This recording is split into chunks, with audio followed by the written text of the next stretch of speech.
this is Meenakshi Bajaj, dietitian. I'm a registered dietitian with 27 years of experience in the field of clinical and therapeutic nutrition.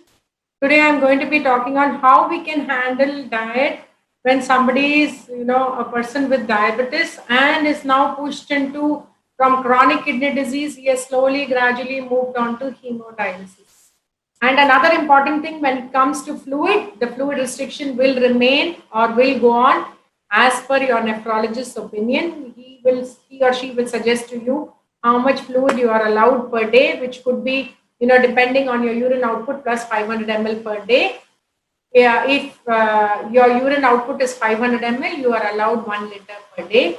If your urine output is 750 ml, you are allowed 1250 ml of fluid per day, which means within the fluid requirement, you will have milk, rasam, gravy, water, tea, coffee, buttermilk. All of them will fit into the fluid requirement. So I mentioned to you about the protein, the phosphorus, and the fluid requirement. Then we will go on to the various food groups as to what we can consume during dialysis. During dialysis, we will still retain the same concept of leaching away the rice by throwing away the water, that is the kanji, that is the starch water, avoiding pressure cooked rice, because pressure cooked rice will retain the phosphorus and the potassium, which is going to be trouble. Wheat will still remain less than 50 grams per day. You will still avoid little millets like samai, like all the little millets, finger millets, ragi, oats, because they are a source of phosphorus. Phosphorus is a little issue when it comes to, even if it is coming to hemodialysis, we still find that phosphorus, there is slight raise in the phosphorus, so we need to restrict the phosphorus. Sometimes they use phosphorus binders, which will help to bring down the phosphorus levels. When you are using phosphate binders, probably you can be a little more liberal with wheat or oats or ragi or other millets. But otherwise, the safest bet would be leaching away the rice and restricting the wheat to take. You can take rice rava, you can take vermicelli, you can take rice flakes, but remember rice flakes also are a source of phosphorus. When it comes to dals, yes, you can leach all the dals, and on the day of dialysis, prior to dialysis, just before dialysis, suppose you are planning for dialysis at 12 o'clock in the afternoon, you can have a normal, unleached dal, you can have pongal, you can have sambar. You can always have sambar even otherwise, but you need not have a leached dal sambar the day you are undergoing dialysis. Before dialysis, you can eat dal, you can have pongal, you can also have a vada if you feel like. You can also indulge in any chutney you feel like, a very small quantity, obviously, so that, you are not deprived of it. But obviously, you need to take pulses or whole grams which are leached in order to meet your protein requirement. When it comes to vegetables and green leafy vegetables and roots and tubers, obviously, the sugars are not very much a problem now, actually. Once it started hemodialysis, in fact, sometimes the insulin requirement comes down, sometimes the tablets are called off, that is the anti-diabetic tablets are called off. You are going into recurrent low blood sugar post dialysis. Immediately after dialysis, you may have a hypoglycemic attack. The sugars are not usually a very big problem. Only thing, low blood sugar becomes a problem. So occasionally you can take potato, yam, colocasia, sweet potato, but remember, if your potassium still seems to be a problem, you need to leach all the vegetables, all the roots and tubers, all the green leafy vegetables. Yes, you need not leach chow chow, cucumber, bottle gourd, bitter gourd. I think even bitter gourd also you may have to leach, but snake gourd, bottle gourd, cucumber, chow chow need not be leached, neither need to leach green mangoes. Tomato you can take one a day in any form, either in your chutney or in your gravy, in any form you want to consume it. Avoid too much of tomatoes when the potassium is on the higher side. And chutney, always still maintain the same onion chutney with a little bit of mint leaves, garlic, green chili, tamarind or raw mango if you want to add on to it. And as I mentioned to you, you can choose on one. Fruits are, the method is still the same. Till when your fasting blood sugar is less than 120 and postprandial is less than 180 or 200, you can indulge in fruits, and the best fruits would be apple, papaya, pear, pineapple, strawberry, or jamun, black jamun. If you want to take an amla, sometimes you're nauseated. You can take half a lime and squeeze it on your food, or you can take one amla. But that time you'll have to restrict your other fruits to half the quantity, I mean 50 grams per day. Otherwise, you can take any of these fruits, like it's easy to remember apps: apple, papaya, pear, pineapple, strawberry. Any one of these fruits, up to 100 grams a day. If you're choosing on, a lemon or an amla, then you'll have to restrict it to 50 grams per day. But you still need to remember to keep away from fruit juices, Tetra Pak juices, tender coconut water. Still need to keep away from vegetable soups and vegetable juices. You cannot do without them. Phosphorus, as I've mentioned to you, if phosphorus is not an issue and you are on a phosphorus binder, seem to be doing well, you can take up to 300 to 350 ml of milk per day.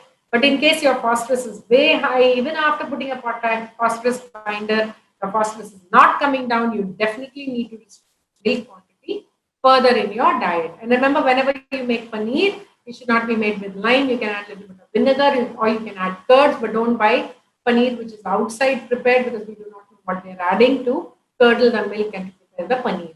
When it comes to non-vegetarian sources, yes, you can choose on leached chicken on regular basis if the phosphorus is on the higher side. Otherwise, you can choose on chicken at least twice or thrice a week. You can choose on egg whites at least 4 a day. It's easier to remember on the day of dialysis, compulsory 4 egg whites a day. Some of the patients are not able to take non-vegetarian foods. They are purely vegetarian, and their phosphorus is a problem, potassium is a problem. That time they'll have to think of nutritional supplements which are renal friendly, which are low in potassium, low in phosphorus, but high in protein, and you don't require too much of fluid in order to make up your protein with the help of the renal friendly nutritional supplement. But fish, yes, you can leach it and take it, soak it in boiling water for half an hour, but then it becomes difficult to cook that fish because it's already, almost cooked when you put it in boiling water. Otherwise, if phosphorus is not an issue, you can consume fish also. Occasionally you can take it like fried fish, fried chicken also, it's not an issue. Though even if you are suffering from diabetes, because, actually you've lost a lot of weight, a lot of muscle mass, a lot of subcutaneous fat, you can afford to take occasionally.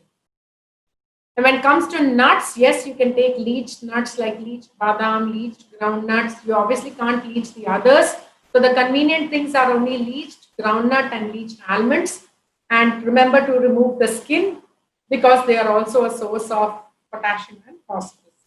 How will you leach them? You boil it, discard the water, boil it, discard the water, boil it, discard the water. Then you can consume them, because they are a fairly decent source of protein and calories which you are requiring. Comes to fats and oils, always choose on rice bran oil or a blend of oils or gingerly oil along with refined vegetable oil, whatever oil you're using, restricted to half liter per month.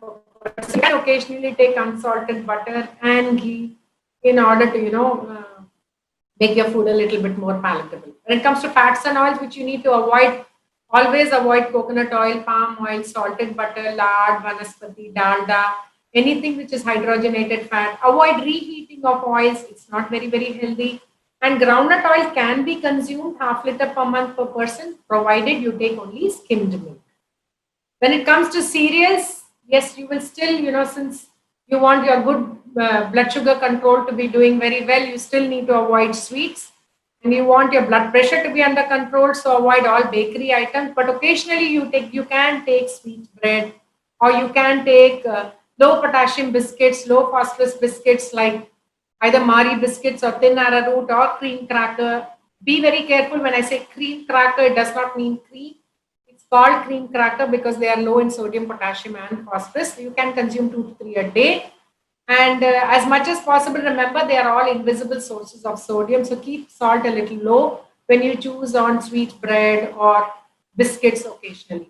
But rice, definitely you should avoid pressure cooked rice. And as I mentioned to you, if phosphorus is an issue, oats, millets is going to be a problem. And avoid instant cereals as much as possible. When it comes to roots and tubers, if your sugars are not doing very bad, then you can occasionally take, even potatoes once in a while, masala dosa once in a while, puri potato also is not an issue. If potassium is a problem, then definitely you need to leach, even if it's the roots and tubers, but always avoid soups, vegetable juices, vegetable salads. In salads, remember to take only cucumber, less than 100 grams per day. Potassium is not an issue. When it comes to fruit juices, it's a big no, a very, very big no. No dates, no fruit juices, no tender coconut water. Dates are not going to increase your hemoglobin. It's only the erythropoietin injection which is going to increase your hemoglobin. So dates are not a source of iron at cholesterol. If you're having an issue with hematologist, will suggest management for that. When it comes to milk and milk products, obviously, ice creams, cakes, whole cream, whole milk are a big no. Processed cheese is a big no because it's a source of phosphorus, potassium, and sodium, and avoid margarine and when it comes to non-vegetarian foods, whether you are on dialysis, not on dialysis, avoid egg yolk, red meat, all the non-vegetarian soups, mayonnaise-based, egg-based mayonnaise, oysters, shrimps, lobsters, prawns, salted dry fish. All these are sources of not only cholesterol, also sources of phosphorus, which is very, very important, even if you are on dialysis. When it comes to sugars, obviously, when you are suffering from diabetes, we do not want you to indulge in milk sweets. We do not want you to have sugar, jaggery, sago, arrowroot, honey. But as I've mentioned to you, if you go into recurrent hypoglycemia, you can start including half to 1 teaspoon of sugar in your diet in a day, probably 1 to 2 teaspoons a day. And before dialysis, remember, if you're going into recurrent hypoglycemia, you can take half sugar sweet prepared, or you can even indulge in puri potato or masala dosa or aloo ka paratha just before your dialysis, when specifically you are going into hypoglycemia.